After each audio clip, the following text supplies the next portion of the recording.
Hmm? Repeat that again. I say he paid the guy in jail to get out of jail. Yeah, he was in Because jail. we did not. I mean, that was one of the questions we have always asked. How did he get out of Well, he jail? paid his way, $5 grand. Yeah.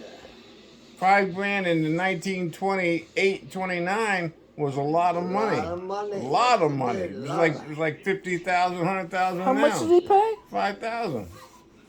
Oh shit! The That's jail. right. For a Hey, black man to have that kind of money, come on. hey. Where did Gramps get it from? Because it's running it still. He still. He was a moonshiner. $5,000 from running the still You back Hey, in you eight. can make a lot of money running it still if you got people to buy it. That's his thing. It was look, when did they raise prohibition? Prohibition. Prohibition. That was 1920. 19. Yeah, Yeah, 1920. well, see, and they didn't have whiskey distributors like they have it nowadays. See, and a Oh, lot of moonshiners, especially in Virginia, and used, Gramps didn't meet used Nana till what? 30. huh? Gramps met Nana what? 1929, 1930. 29 or 1930. 30, right? Yeah. So, but like I said, after he robbed them crap dam in Virginia, at Fort Lee, Virginia, he never did stop running until he got to New Jersey. Do you know Chauncey Bergen? You remember I him? remember Chauncey. Yeah. Okay. Well, Chauncey said that one of the things he remembered that Johnson came up here from Virginia with a brand new 1929 Dodge. He was the only guy in Freehold, only black guy in Freehold that had a new car. Okay, so he sold it still, Sold it still. Fuck no, you They, don't the, sell your still. the federal people came and cut it up with an Okay, axe. so he got $5,000 from the still. I don't know what No, he the used to make money. money. Not selling the still to get the money. No. He's got the money from selling the liquor. Whiskey. Oh, okay. Yeah. I'm a little thick, all right. I didn't do gin rumming back in my day, okay. I didn't learn that part. Yeah. Yeah. He sold a lot of booze. Okay, so that was the money from sales, Yeah, and and then he robbed. that's what got him Then out he of robbed jail. the card game. Yeah. Not a card.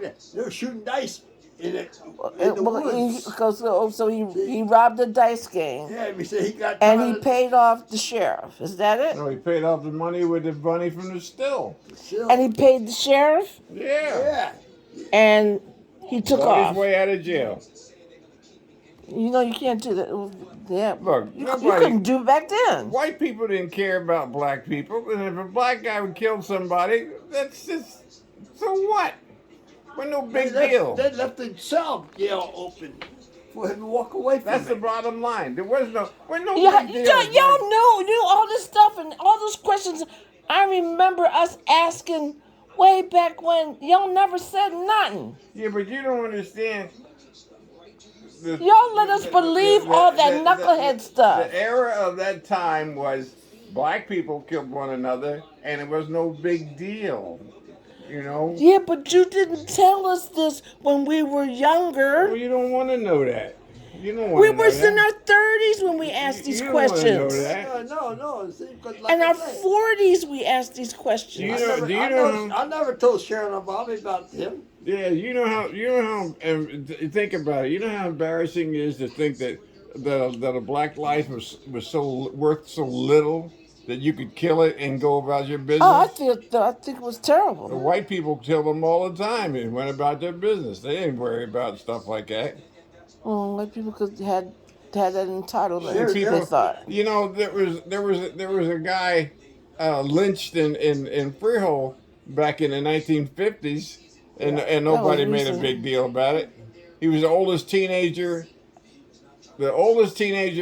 youngest teenager, excuse me, ever fucking lynched by the mob in Freehold. Oh, a black man? Rape, yeah, of course. They don't rape no white guy. They don't hang no Well, white you guy.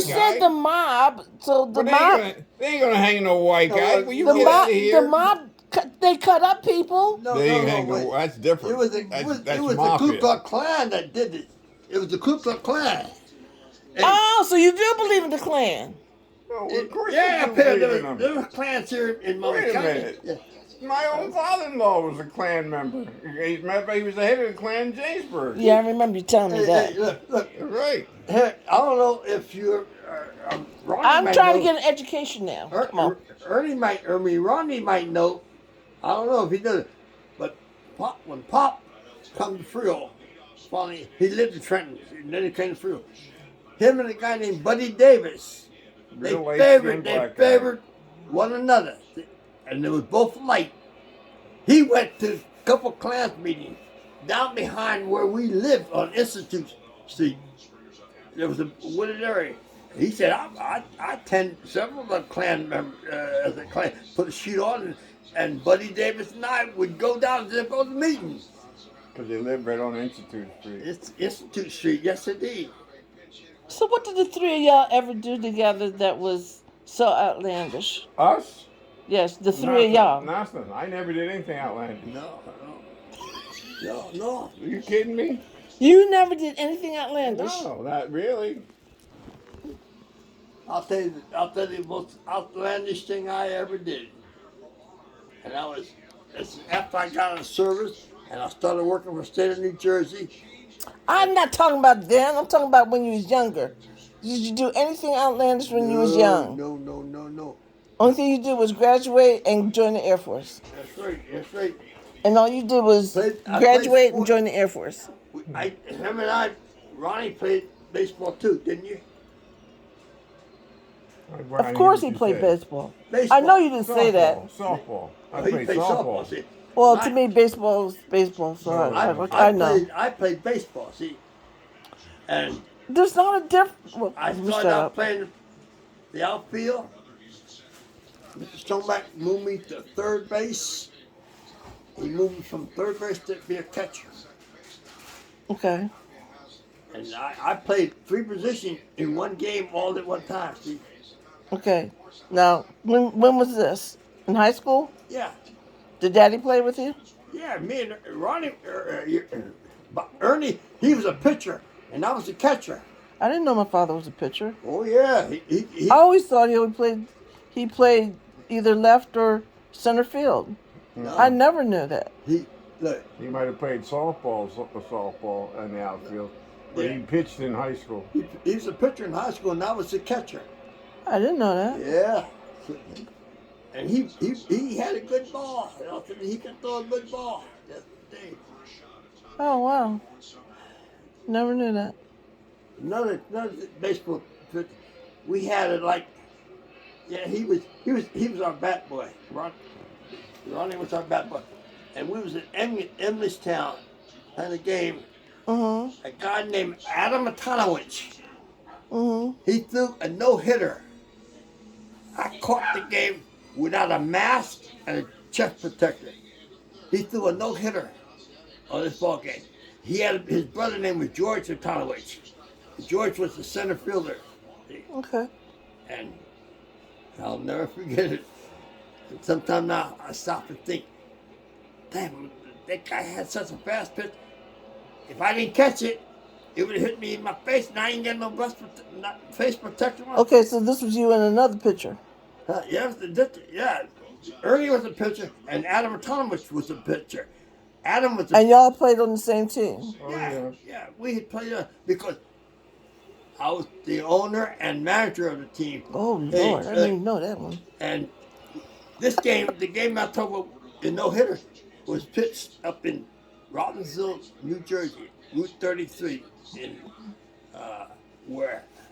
What was Okay. that? What is that? 33 and what is it? 526 goes on the way to Trenton. Yeah, 526 goes to Trenton. Yeah. Yeah, something like that. It was five something. Robbinsville. It's out of Allentown. See. Robbinsville. Yeah. See. But it was in Robbinsville where we did it. See. Okay, well, I got my history lesson for today. It's the only outrageous thing I did when I was in the service. I carried a gun a lot. just carried a gun. And I was at a party one time, and we were all a bunch of GIs and a bunch of civilian people, and we were intermingling. And they run out of booze, so this guy that owned the house, he said, we got to take a collection up, and we're going to go to the liquor store and buy more booze. So they wanted somebody to go from the Air Force to make sure that there was no cheating, because people cheat, simple as that. They buy 10 bottles and buy cheap shit, whatever. Okay. So we're riding in the car. We go to the liquor store, and this guy says, on the way, he says to me, I think one of the Air Force guys is messing around with my wife. And I said, oh, nah, I don't think that. And he goes, yeah. He says, that guy you guys call Baba Louie, which is, I can't even remember the guy's name now. He had curly black hair, whatever. He says, I think he's messing around with my wife. And I said, no, I don't think so. And at the same time as he was saying all this stuff, I had my hand on the fucking gun like this. I was holding it because it was tucked in the band of the pants right here, and I was just holding the head of it, waiting for him to say, and I think it's you. Because then I wouldn't be here today, because I'd have shot the bitch. Simple as that. And it wasn't you in the first place. Oh, it was me. Oh, you were the person, the culprit. Yeah. They were referring to him. Well. I'd have shot him because I wouldn't have waited for him to do whatever he was going to do. I just shot him. I shot him right in the head. Okay. So. And somebody would say. So all three of y'all were wild. No, I wasn't wild. I was mild mannered all the time. Remember what you told me about Daddy? I always carried a gun. Well, not always, but a lot of times. Both the three of y'all was nutty. Well, your father was a lot rougher than us, with hands. He would fight more than he or I, obviously. Why? Because he liked to fight. Don't you understand? He liked to fight. He liked to hit people. Oh. That's not good to hear. He liked to hit people. He liked to fight. Simple as that. It's the only way to put it. He liked to fight. Because you don't fight that often without liking to fight. Really? Yeah. You got, like I said, my favorite line about Ernie is, he says it's blue, and you say it's yellow, and he says it's blue again, and you get the Y of the yellow out, and he punches you right in the mouth. He don't even wait for you to put your hands up. He just goes bang. That's the way exactly. Why was he so hot-tempered? Well, I wouldn't call hot-tempered. I would just say he was making sure he established his point. Yeah. Get the punch in first. Here's another story about Pop. Always get your punch in first if you can. So that's more like Gramps. Yeah. Like what? Yeah. That's more like Gramps. Daddy was like Gramps. No. Gramp? What do you mean like Gramp? No, he was not. Real fast with the temper and fast with his decision making. I don't know about fast with decision making. Ernie's whole idea was to have a fight as soon as he walked in the damn place. That's his idea. And Gramps didn't fight like that. Who? Gramps. Our father, grandfather. Yeah. Our father didn't want us to fight like that. Yeah. Are you kidding me? There was a time when I would come home from school, and I would complain about fighting in school, and my father would say, "Don't come home and tell me about you losing another fight." Oh, so that's where my dad got that shit from. Don't come home and tell me you. You know lost what a Daddy fight. made me do? Daddy, when we was up in Peas.